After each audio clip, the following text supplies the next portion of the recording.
अफगानिस्तान में शांति के लिए अमेरिका, रूस जैसे ताकतवर देश सालों तक संघर्ष करते रहे। उसके बावजूद वहां बड़ी जीत हासिल नहीं कर पाए।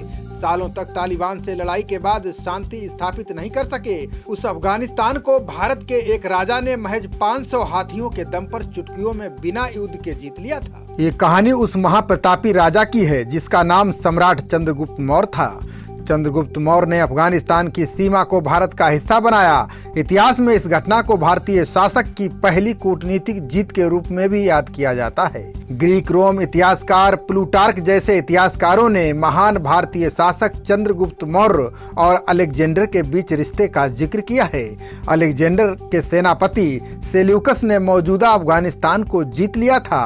सेल्यूकस की सेनाएं पश्चिमी भारत के सरहद तक आ धमकी। ऐसे में चंद्रगुप्त मौर्य भी सरहद की सुरक्षा के लिए वहां जा पहुंचे।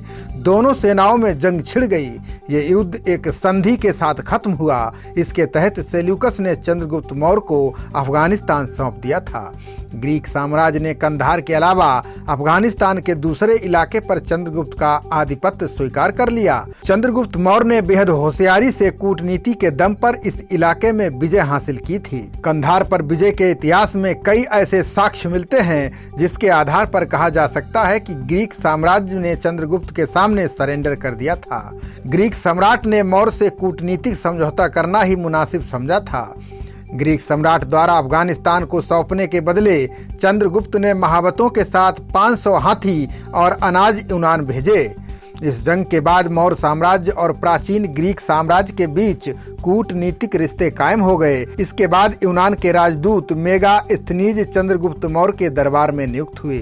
मेगास्थनीज ने चंद्रगुप्त के कार्यकाल पर बहुत ही नामचीन किताब इंडिका लिखी जिसमें उस वक्त की जानकारी मिलती है। कुछ लोग तो ये भी कहते हैं कि सेल्यूकस ने अपनी बेटी हेलेन की शादी चंद्रगुप्त मौर्य से की।